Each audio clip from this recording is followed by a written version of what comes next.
Life is A game, play it. ಈ ಒಂದು ವಾಕ್ಯವನ್ನು ನೀವು ಕೂಡ ಕೇಳಿರ್ಬೋದು. ಜೀವನ ಎಂಬುದು ಒಂದು ಆಟ ಆಗಿದೆ, ಅದನ್ನು ನಾವು ಆಡುವುದೇ ಉಚಿತ. ಆದರೆ ನಾವೆಲ್ಲರೂ ಕೂಡ ಜೀವನದಲ್ಲಿ ಆಟವಾಡೋಕ್ಕೆ ಇಷ್ಟಪಡುವವರೇ. ಅದರಲ್ಲಿ ಯಾವುದೇ ವಯಸ್ಸಿನ ಭೇದ ಇಲ್ಲ.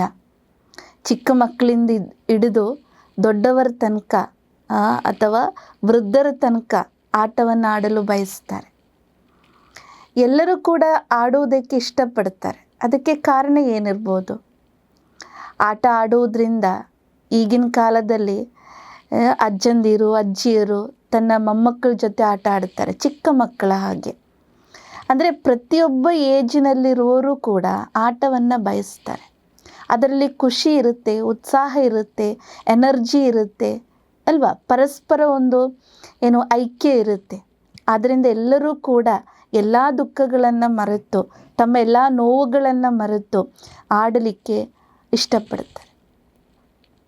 ಆದರೆ ಈ ಆಟದಲ್ಲಿ, ಜೀವನದ ಆಟದಲ್ಲಿ ನಾವು ಬರಬೇಕಾದ್ರೆ ನಾವು ಯಾವ ದೃಷ್ಟಿಕೋನದಿಂದ ಅದನ್ನು ನೋಡ್ತೀವಿ? ಪ್ರತಿಯೊಬ್ಬರಿಗೂ ಕೂಡ ವ್ಯತ್ಯಸ್ತವಾಗಿರುವಂತಹ ತಮ್ಮ ಜೀವನದ ದೃಷ್ಟಿಕೋನಗಳಿರುತ್ತೆ. ಅದರ ಮೂಲಕ ಅಥವಾ ಆ ಜೀವನದ ಅನುಭವದ ಪ್ರಕಾರ ತಮ್ಮ ಜೀವನವನ್ನು ನೋಡ್ತಾರೆ ಅಥವಾ ನೋಡಲಿಕ್ಕೆ ಬಯಸ್ತಾರೆ. ಅದರಿಂದ ರಿಸಲ್ಟ್ ಏನಿರುತ್ತೆ? ಕೆಲವೊಮ್ಮೆ ನಾವೆಲ್ಲರೂ ಕೂಡ ಜೀವನದಲ್ಲಿ ಖುಷಿಯಾಗಿ ಬಾಳಬೇಕು, ಸಂತುಷ್ಟವಾಗಿರಬೇಕು ಎಂಬ ಬಯಸುವವರು. ಆದರೆ ಜೀವನದಲ್ಲಿ ಕೆಲವರು ಖುಷಿಯಾಗಿರುತ್ತಾರೆ, ಆದರೆ ಕೆಲವರಿಗೆ ಖುಷಿ ಎಲ್ಲೋ ದೂರ ಇರುವಂತೆ ಅನಿಸುತ್ತೆ. ಕೆಲವರು ಬಹಳಷ್ಟು ಸಂತುಷ್ಟವಾಗಿರುವಂಥದ್ದು ನಾವು ನೋಡ್ತೀವಿ. ಆಗ ನಮ್ಮಲ್ಲೂ ಆ ಒಂದು ಮನಸ್ಸಲ್ಲಿ ನಮಗೂ ಅನಿಸುತ್ತೆ, ನಾವು ಕೂಡ ಅವರ ಹಾಗೆ ಸದಾ ಖುಷಿಯಾಗಿರಬೇಕು ಅಥವಾ ನೆಮ್ಮದಿಯಾಗಿ ಬಾಳಬೇಕು ಅಂತ ಬಯಸ್ತೀವಿ.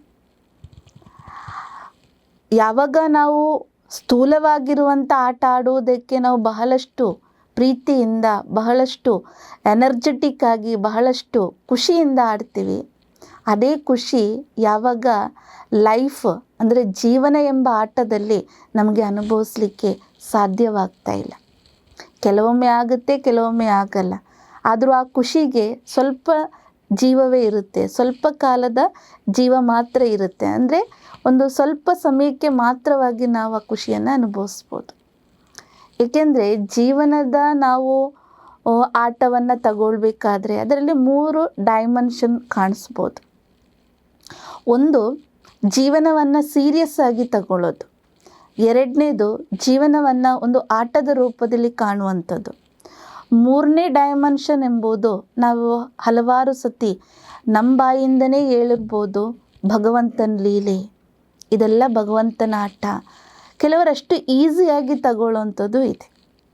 ಈಗ ನಾವು ಸೆಕೆಂಡ್ ಡೈಮೆನ್ಷನಿಂದ ಆರಂಭ ಮಾಡೋಣ. ಈಗ ಒಂದು ಆಟ ಅಂದಮೇಲೆ ಆ ಆಟ ಯಾವಾಗ ನಮಗೆ ಸಂತೋಷವಾಗಿ ಆಡ್ಬೋದು, ಆಟದಲ್ಲಿ ಅದರ ಮಜಾ ಅಥವಾ ಅದರ ಆನಂದವನ್ನು ಪಡೆಯಬಹುದು. ಯಾವುದೇ ಒಂದು ಆಟದಲ್ಲಾದ್ರೂ ನಾವೆಲ್ಲರೂ ಕೂಡ ಬಯಸೋದು ಗೆಲ್ಲಬೇಕು ಅಂತ. ಅದರ ಒಂದು ಗೇಮ್ ಆಗಿ ತಗೊಳ್ಬೇಕಾದ್ರೆ ಪ್ರತಿಯೊಬ್ಬ ಆಟಗಾರನಲ್ಲಿ ಆ ಒಂದು ಆಟದ ಮಜವನ್ನು ತಗೊಳ್ಬೇಕಾದ್ರೆ ಆ ಒಂದು ವ್ಯಕ್ತಿ, ಆಟಗಾರ ಯಾರು, ಆ ವ್ಯಕ್ತಿ ಆಟವನ್ನಾಗಿ ನೋಡಬೇಕು. ಅಂದರೆ ಅರ್ಥ ಏನು? ಜಯಿಸಿದ್ರೂ ತನಗೆ ಖುಷಿನೇ, ಅದರಲ್ಲಿ ಸೋತ್ರೂ ಕೂಡ ಅದನ್ನು ಅವರು ಅಕ್ಸೆಪ್ಟ್ ಮಾಡ್ತಾರೆ. ಏಕೆಂದರೆ ನೆಕ್ಸ್ಟ್ ನಾನು ಇನ್ನೂ ಸ್ವಲ್ಪ ಪ್ರಾಕ್ಟೀಸ್ ಮಾಡಿ ನೆಕ್ಸ್ಟ್ ಆಟದಲ್ಲಿ ನಾನು ಗೆಲ್ತೇನೆ ಎಂಬ ಭರವಸೆ, ಮುಂದಾಲೋಚನೆ ಅವ್ರ ಮನಸ್ಸಲ್ಲಿರುತ್ತೆ. ಈ ಆಟದಲ್ಲಿ ಆಪೋಸಿಟ್ ಆಟಗಾರರು ಗೆದ್ದಾಗ ಅವ್ರನ್ನ ಅಪ್ರಿಷಿಯೇಟ್ ಮಾಡ್ತಾರೆ, ಕಂಗ್ರ್ಯಾಚುಲೇಷನ್ ಹೇಳ್ತಾರೆ ಅಲ್ವಾ? ತಾನು ನೆಕ್ಸ್ಟ್ ಆಟದಲ್ಲಿ ಅಥವಾ ನೆಕ್ಸ್ಟ್ ಪಾರ್ಟಿಸಿಪೇಟ್ ಮಾಡಬೇಕಾದ್ರೆ ನಾನು ಗೆಲ್ಬೋದು, ಅದಕ್ಕಾಗಿ ನಾನು ಇನ್ನೂ ಸ್ವಲ್ಪ ಎಫರ್ಟ್ ಪ್ರಾಕ್ಟೀಸ್ ಮಾಡ್ತೀನಿ ಎಂಬ ಒಂದು ಭರವಸೆ ತನ್ನೊಳಗೆ ಇರುತ್ತೆ. ಅದರಿಂದ ಸೋಲು ಗೆಲುವು ಆಡಬೇಕು, ಗೆದ್ದರೆ ಗೆಲ್ಲೋಣ ಅಥವಾ ಸೋತ್ರೇನೋ ಅವ್ರಿಗೆ ಯಾವುದೇ ಥರದ ಅವ್ರಿಗೆ ನೋವು ಅವ್ರ ಮನಸ್ಸಿಗೆ ಇರಲ್ಲ. ಅದೇ ರೀತಿ ನಾವು ಯಾವಾಗ ಜೀವನದಲ್ಲಿ ಆಟವನ್ನು ತಗೊಳ್ತೀವಿ, ನಾವು ಸಡನ್ ಅದಕ್ಕೆ ಸೀರಿಯಸ್ ಆಗಿಬಿಡ್ತೀವಿ. ನೀವು ಕೆಲವರು ನೋಡಿರ್ಬೋದು, ಆಟ ಆಡ್ತಾ ಆಡ್ತಾ ಅವರಲ್ಲಿ ಒಂದೇ ಫೋಕಸ್ ಇರುತ್ತೆ, ನಾನು ಗೆಲ್ಲೇಬೇಕು ಎಲ್ಲದರಲ್ಲೂ, ಎಲ್ಲ ಪ್ರಕಾರದಲ್ಲೂ, ಓದುವ ವಿಚಾರದಲ್ಲಾಗಿರಲಿ ಅಥವಾ ಒಂದು ಕೆಲಸದ ವಿಚಾರದಲ್ಲಾಗಿರಲಿ. ಈಗ ಅಪ್ಪ ಅಮ್ಮ ತನ್ನ ಮಕ್ಕಳು ಚೆನ್ನಾಗಿ ಓದಬೇಕು, ಫಸ್ಟ್ ರ್ಯಾಂಕೇ ಪಡೀಬೇಕು ಎಂಬುದು ಅವ್ರ ಬಯಕೆ ಇರುತ್ತೆ. ಅದೇ ರೀತಿ ನನ್ನ ಮಗ ಇಂಥ ಡಾಕ್ಟ್ರೇ ಆಗಬೇಕು ಎಂಬ ಬಯಕೆ ಇರುತ್ತೆ. ಅದೇ ರೀತಿ ತನ್ನ ಮಗಳಿಗೆ ಒಂದು ಒಳ್ಳೆಯ ಹುಡುಗ ಸಿಕ್ಕಬೇಕು, ಹುಡುಗನ ಕೆಲಸ ಇಂಥದ್ದೇ ಆಗಿರಬೇಕು. ಇನ್ನು ಮಕ್ಕಳಾದರೆ ಅವ್ರ ಮನಸ್ಸಲ್ಲೂ ಇರುತ್ತೆ, ನನಗೆ ಮನಸ್ಸಿನ ಸಂಕಲ್ಪ ಹೆಂಗಿರುತ್ತೋ ಅದೇ ರೀತಿಯ ವಧು ಅಥವಾ ವರ ಸಿಗಬೇಕು ಎಂಬ ಬಯಕೆ ಇರುತ್ತೆ. ಹಾಗೆ ಜೀವನದಲ್ಲಿ ಹಲವಾರು ವಿಚಾರಗಳನ್ನು ತನ್ನ ಬುದ್ಧಿಯಲ್ಲಿ, ಮನಸ್ಸಲ್ಲಿ ಈ ಒಂದು ಸೆಟ್ ಮಾಡಿಕೊಂಡಿರ್ತಾರೆ. ನಾನು ಜೀವನದಲ್ಲಿ ಗೆಲ್ಲೇಬೇಕು. ಈಗೊಂದು ಮನೆ ಕಟ್ಟಬೇಕಾದ್ರೂ ಪಕ್ಕದ ಮನೆಯವರಿಗಿಂತ ಅವರ ಮನೆಗಿಂತ ಇನ್ನೂ ದೊಡ್ಡದಾಗಿರಬೇಕು. ಪಕ್ಕದ ಮನೆಯವರೊಂದು ಕಾರ್ ತಗೊಂಡ್ರೆ ಅದಕ್ಕಿಂತ ಸ್ವಲ್ಪ ದೊಡ್ಡದಾಗಿರಬೇಕು ನಮ್ಮ ಕಾರು, ಸ್ವಲ್ಪ ವ್ಯಾಲ್ಯೂ ಜಾಸ್ತಿ ಇರುವ ಕಾರ್ ಆಗಿರಬೇಕು.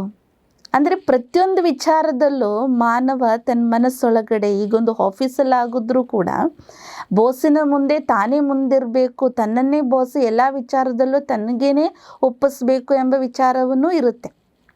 ಅಂದರೆ ಎಲ್ಲ ಪ್ರಕಾರದ ಆಟದಲ್ಲೂ ನಾನೇ ಗೆಲ್ಲಬೇಕು ಎಂಬುದು ಮೈಂಡ್ ಸೆಟ್ ಮಾಡ್ಕೊಂಡಿರ್ತೀವಿ.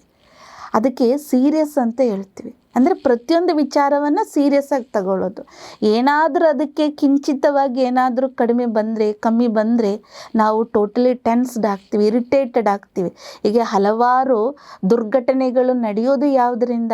ಯಾವಾಗ ಜೀವನದಲ್ಲಿ ತಾನು ಸೋತೋದೆ ಎಂಬುದು ತನ್ನ ಮನಸ್ಸಿಗೆ ನಾಟುತ್ತೆ, ಅದನ್ನು ಆಳವಾಗಿ ತಗೊಳ್ತಾರೋ ಆಗ ಅವರಿಗೆ ಜೀವನದಲ್ಲಿ ಯಾವತ್ತೂ ಕೂಡ ಖುಷಿನೂ ಇರಲ್ಲ, ಮುಂದೆ ಹೋಗ್ಲಿಕ್ಕೂ ಸಾಧ್ಯ ಇಲ್ಲ. ಈಗ ಥರ್ಡ್ ಡೈಮೆನ್ಷನ್ ನೋಡಿದಾಗ ಕೆಲವರು ಜೀವನದಲ್ಲಿ ಅಷ್ಟೇ ನೆಮ್ಮದಿಯಿಂದ, ಅಷ್ಟೇ ಖುಷಿಯಿಂದ, ಅವ್ರ ಮನೆಯಲ್ಲಿ ಎಲ್ಲವೂ ಕೂಡ ಇರಲ್ಲ. ಕೆಲವೊಮ್ಮೆ ಅವರಲ್ಲಿ ದುಡ್ಡಿನ ಕೊರತೆ ಇರುತ್ತೆ, ಕೆಲವೊಮ್ಮೆ ಅವರಲ್ಲಿ ವಿದ್ಯೆಯ ಕೊರತೆ ಇರುತ್ತೆ, ಸಂಪತ್ತಿನ ಕೊರತೆ ಇರುತ್ತೆ. ಆದರೂ ಕೂಡ ಅವರು ಸದಾ ಖುಷಿಯಾಗಿ, ನೆಮ್ಮದಿಯಾಗಿ, ಲವಲವಿಕೆಯಿಂದ ಅವರು ಇರ್ತಾರೆ. ಅವರನ್ನು ನೋಡುವಾಗ ಬೇರೆಯವ್ರಿಗೂ ಕೂಡ ಖುಷಿ ಬರುತ್ತೆ, ಬೇರೆಯವ್ರಿಗೂ ಕೂಡ ಇನ್ಸ್ಪಿರೇಷನ್ ಸಿಗುತ್ತೆ. ಯಾಕೆ? ಅವ್ರ ಜೀವನವನ್ನು ಭಗವಂತನ ಆಟ, ಭಗವಂತನ ಲೀಲೆ ಅಷ್ಟು ಈಸಿಯಾಗಿ ಅವ್ರು ತಗೊಂಡಿರ್ತಾರೆ. ಅವರಿಗೆ ಸೋಲೋದು ಗೆಲ್ಲೋದು ಏನು ಅವರಿಗೆ ಯಾವುದೇ ಥರದಲ್ಲೂ ಪ್ರಭಾವ ಎಫೆಕ್ಟ್ ಮಾಡಲ್ಲ. ಅವ್ರ ಮನಸ್ಸಲ್ಲಿರುತ್ತೆ, ಈ ಜೀವನ ಹೇಗಿದ್ದರೂ ನಾವು ಜೀವನದಲ್ಲಿ ಬಂದಿದ್ದೀವಿ, ನಾವು ಜನ್ಮ ಪಡ್ಕೊಂಡಿದ್ದೀವಿ ಅಂದಮೇಲೆ ಜೀವನವನ್ನು ಪೂರ್ತಿಯಾಗಿ ಈ ಒಂದು ಆಟವನ್ನು ಆಡಲೇಬೇಕು. ಏಕೆಂದರೆ ಈ ಜೀವನದ ಆಟಗಾರರು ನಾವು ಅಂದಮೇಲೆ ನಾವು ಈ ಜೀವನವನ್ನು ಆಡಿನೇ ತೀರಿಸ್ಬೇಕು. ಅಂದಮೇಲೆ ಜೀವನದಲ್ಲಿ ನಮಗೆ ಆಪ್ಷನ್ಸ್ ಇದೆ. ಹೇಗೆ ನಾನು ಮೊದಲು ಹೇಳ್ದಂಗೆ ಇದೊಂದು ಆಟನೇ. ಆಟದಲ್ಲಿ ಏನಿದೆ? ಸೀರಿಯಸ್ ಆಗಿ ನೋಡ್ಬೋದು, ಅಥವಾ ಆಟದ ರೂಪದಲ್ಲಿ ನೋಡ್ಬೋದು, ಅಥವಾ ಭಗವಂತನ ಲೀಲೆ ಎಂಬ ರೂಪದಲ್ಲೂ ನಾವು ಬೇಕಾದರೆ ನೋಡ್ಬೋದು. ಆದರೆ ಇದರಲ್ಲಿ ಯಾವುದು ನಮಗೆ ಜಾಸ್ತಿ ನಮ್ಮ ಜೀವನದಲ್ಲಿ ಖುಷಿ ಕೊಡುತ್ತೆ, ನೆಮ್ಮದಿ ಕೊಡುತ್ತೆ ಸದಾ ಕಾಲಕ್ಕಾಗಿ? ಅದು ಥರ್ಡ್ ಡೈಮೆನ್ಷನ್. ಏಕೆಂದರೆ ಪ್ರತಿಯೊಂದು ಆಟದಲ್ಲೂ ಅದರದ್ದೇ ಆದಂತಹ ರೂಲ್ ಇರುತ್ತೆ. ಆ ರೂಲನ್ನು ಮೇಂಟೈನ್ ಮಾಡಿ ನಾವು ಆಟಕ್ಕೆ ಎದುರಾಗಬೇಕಾಗತ್ತೆ. ಅದಕ್ಕೋಸ್ಕರ ಭಗವಂತ ಭಗವದ್ಗೀತೆಯಲ್ಲಿ ಅರ್ಜುನನಿಗೆ ಕೊಟ್ಟಿರುವಂಥ ಉಪದೇಶನೂ ಅದೇ. ಕೇವಲ ಅರ್ಜುನನಿಗೆ ಮಾತ್ರ ಅಲ್ಲ, ಧರ್ಮಕ್ಕಾಗಿ ನೀನು ಯುದ್ಧ ಮಾಡು ಅಂತ ಭಗವಂತ ಹೇಳಲ್ಲ. ಆದರೆ ಯಾತಕ್ಕೋಸ್ಕರ ಯುದ್ಧ ಮಾಡಬೇಕು? ಧರ್ಮವನ್ನು ನೀನು ಮುಂದಿಡಬೇಕಾಗುತ್ತೆ, ಧರ್ಮವನ್ನು ಜಯಿಸಬೇಕಾಗುತ್ತೆ. ನಮಗೆ ಗೊತ್ತಿಲ್ಲ ಈಗ ಕೃಷ್ಣ ಯಾವ ಟೈಮಲ್ಲಿ ಅಥವಾ ಅರ್ಜುನ ಯಾವ ಟೈಮಲ್ಲಿ ಎಂಬುದು ಕೆಲವೊಮ್ಮೆ ನಮ್ಗೆ ಗೊತ್ತಿರಲ್ಲ. ಅದ್ರ ಬಗ್ಗೆ ನಮಗೆ ಫುಲ್ ಜ್ಞಾನನೂ ಇರಬೇಕು ಅಂತಲೂ ಇಲ್ಲ. ಆದರೆ ಈಗ ನಮ್ಮ ಈ ಕಾಲಘಟ್ಟದಲ್ಲಿ ಅಥವಾ ಇವತ್ತಿನ ಕಾಲದಲ್ಲಿ ನಮ್ಗೆ ಗೊತ್ತು, ಬೇಕಾದಷ್ಟು ಒಲಿಂಪಿಕ್ ಗೇಮ್ ನಡೀತಾ ಇದೆ, ಬೇಕಾದಷ್ಟು ಆ ಥರದ ಆಟಗಳು ನಡೀತಾ ಇದೆ. ಒಂದು ಇನ್ಸಿಡೆಂಟ್ಸ್ ನಿಜವಾಗಿ ನಡೆದಿರುವಂಥದ್ದು, ನನಗೆ ಫುಲ್ ಅದು ಯಾವ ಟೈಮ್ ಅಂತಲೇ ನನಗೆ ನೆನಪಿಲ್ಲ. ಆದರೂ ಕೂಡ ಯಾವಾಗ ಒಲಿಂಪಿಕ್ ಗೇಮಲ್ಲಿ ರನ್ನಿಂಗ್ ಅಂದರೆ 400 ಮೀಟರ್ ಓಟದಲ್ಲಿ ಒಬ್ಬ ವ್ಯಕ್ತಿ ಓಡಿ ಆ ಒಂದು ಸ್ಪರ್ಧೆಯಲ್ಲಿ ಹಲವಾರು ಆಟಗಾರರು ಇರ್ತಾರೆ, ಆ ಸ್ಪರ್ಧಿಗಳಿರ್ತಾರೆ. ಅದರಲ್ಲಿ ಒಬ್ಬ ವ್ಯಕ್ತಿ ಓಡ್ತಾ ತನ್ನ ಲಾಸ್ಟ್ ಲಕ್ಷ್ಯವನ್ನು ಮುಟ್ಟಲೇಬೇಕು. ಆದರೆ ಅದಕ್ಕಿಂತ ಮುಂಚೆ ತಾನು ಕಾಲೆಡರಿ ಬಿದ್ದು ಬಿಡ್ತಾನೆ, ಟೋಟಲಿ ಸುಸ್ತಾಗಿರ್ತಾನೆ. ಅದರಿಂದ ಅವನಿಗೆ ಒಂದು ಹೆಜ್ಜೆನೂ ಸಮೇತ ಓಡ್ಲಿಕ್ಕೆ ಹೋಗಿ ನಡೀಲಿಕ್ಕೂ ಕೂಡ ಆಗ್ತಾ ಇರಲಿಲ್ಲ. ಆಮೇಲೆ ಅವನು ಬಿದ್ದು ಒದ್ದಾಡ್ತಾನೆ, ಆಮೇಲೆ ಸ್ವಲ್ಪ ಏಳ್ಲಿಕ್ಕೆ ಶುರು ಮಾಡ್ತಾನೆ, ಆಗ್ತಾ ಇಲ್ಲ. ಆಮೇಲೆ ಸ್ವಲ್ಪ ದೂರನೇ ಇದ್ದಿದ್ದು. ಅವನು ಉರುಳುತ್ತಾ ಹೋಗ್ತಾ ಇರಬೇಕಾದ್ರೆ ಅವ್ರ ಜೊತೆಗಾರ ಸ್ಪರ್ಧಿಗಳು ಯಾರಿದ್ರು, ಫಸ್ಟ್ ಸೆಕೆಂಡ್, ಇವರೆಲ್ಲ ತನ್ನ ಲಕ್ಷ್ಯವನ್ನು ಮುಟ್ಟಬೇಕು ಎಂಬ ಗುರಿ ಇಟ್ಟುಕೊಂಡು ಮುಂದೆ ಓಡಿದ್ರು. ಆದರೂ ಈ ವ್ಯಕ್ತಿಯನ್ನು ನೋಡಲೇ ಇಲ್ಲ. ಆದರೆ ಥರ್ಡ್ ಪರ್ಸನ್ ಯಾರು 3ನೇ ಪ್ರೈಸಿಗೆ ಮುಟ್ಟಬೇಕಿತ್ತೋ ಆ ವ್ಯಕ್ತಿಯ ಮನಸ್ಸಲ್ಲಿ ಏನು ಅನಿಸುತ್ತೋ ಗೊತ್ತಿಲ್ಲ, ಅವನು ಆ ವ್ಯಕ್ತಿಯನ್ನು, ಯಾರು ಬಿದ್ದು ಹೊರಲಾಡ್ತಾ ಇರುವಂತಹ ಆ ಸ್ಪರ್ಧಿಯನ್ನು ತನ್ನ ಕೈಯಲ್ಲಿ ಎತ್ಕೊಂಡು ತನ್ನ ಕಾಲ ಮೇಲೆ ಅವನ ಕಾಲಿಟ್ಕೊಂಡು ಆ ಗುರಿಯನ್ನು ಮುಟ್ಟುತ್ತಾನೆ. ಆಟ ಯಾರೇ ಬೇಕಾದರೂ ಆಡ್ಬೋದು, ಆದರೆ ಧರ್ಮ ಅದರಲ್ಲಿ ಇರಬೇಕು. ಈ ವ್ಯಕ್ತಿ 3ನೇ ವ್ಯಕ್ತಿ ಓಡಿ ಗುರಿ ಮುಟ್ಟಿದ ಮೇಲೆ ಬೇಕಾದರೆ ಅವನ ಎತ್ತಬೋದಿತ್ತು, ಆದರೆ ಅವನಲ್ಲಿರುವಂಥ ಧರ್ಮ, ಏಕೆಂದರೆ ಬೇಕು ಅಂತ ಬಿದ್ದವನಲ್ಲ, ಸುಸ್ತಾಗಿ ಬಿದ್ದಿದ್ದಾನೆ, ಫಸ್ಟ್ ಮುಟ್ಟಬೇಕಾಗಿರೋನು ಬಿದ್ದೋಗಿದ್ದಾನೆ. ಅದರಿಂದ ನನ್ನ ಧರ್ಮ ಏನು, ಅವನನ್ನು ಎತ್ತುತ್ತಾ ಅವನಿಗೆ ಸಹಯೋಗ ಕೊಡುತ್ತಾ ಜೊತೆಗೆ ಹೋಗಿ ಆ ಗುರಿಯನ್ನು ಮುಟ್ಟುವಂಥದ್ದು. ಅದನ್ನೇ ನಾವು ನಮ್ಮ ಜೀವನದಲ್ಲಿ ಕಾಪಾಡಬೇಕು. ಗೆಲ್ಲೋದು ದೊಡ್ಡ ವಿಚಾರ ಅಲ್ಲ, ಗೆಲ್ಲಲಿಕ್ಕೆ ಬಿಡೋದು ಕೂಡ ದೊಡ್ಡ ಧರ್ಮನೇ. ಅದರಿಂದ ಜೀವನವನ್ನು ಯಾವಾಗ ನಾವು ಆಟವನ್ನಾಗಿ ನೋಡ್ತೀವಿ, ಸೋಲು ಗೆಲುವು ಎಂಬುದು ನಮ್ಮ ಜೀವನದ 2 ಮುಖ ಇರುವಂಗೆ, ಗೆಲುವು ಇದೆ, ಸೋಲು ಇದೆ. ಸೋಲು ಇರೋದ್ರಿಂದನೇ ಗೆಲುವಿಗೆ ಸ್ವಲ್ಪ ಮುಂತೂಕವನ್ನು ನಾವು ಕೊಡ್ತೀವಿ. ಸೋಲೇ ಇಲ್ಲ ಅಂದಮೇಲೆ ನಮ್ಮ ಜೀವನದಲ್ಲಿ ಗೆಲುವು ಪಡೀಲಿಕ್ಕೇನೂ ಸಾಧ್ಯ ಇಲ್ಲ. ಆದ್ದರಿಂದ ತಾವೆಲ್ಲರೂ ಕೂಡ ಜೀವನವನ್ನು ಒಂದು ಥರ್ಡ್ ಡೈಮೆನ್ಷನ್ ರೂಪದಲ್ಲಿ ನೋಡಿಕೊಂಡಾದಾಗ ನಾವು ಈ ಆಟವನ್ನು ಆಡ್ತಾ ಬಹಳ ಖುಷಿಯಿಂದ ಬೇರೆಯವ್ರ ಜೊತೆಗೂ ಅವ್ರಿಗೂ ಗೆಲುವು ಆಗಬೇಕು, ಆ ರೀತಿ ನಮ್ಮ ಧರ್ಮ, ನಮ್ಮ ಜೀವನದ ಆಟವನ್ನು ಮುಂದೆ ದೂಡ್ತಾ ಹೋಗೋಣ. ಏಕೆಂದರೆ ನಾವೆಲ್ಲರೂ ಕೂಡ ಈ ಜಗತ್ತಿಗೆ ಬಂದಿರೋದೇ ನಮ್ಮದು ಯಾವ ರೋಲ್ ಇದೆ ಅದನ್ನು ಪ್ಲೇ ಮಾಡಲಿಕ್ಕಾಗಿ.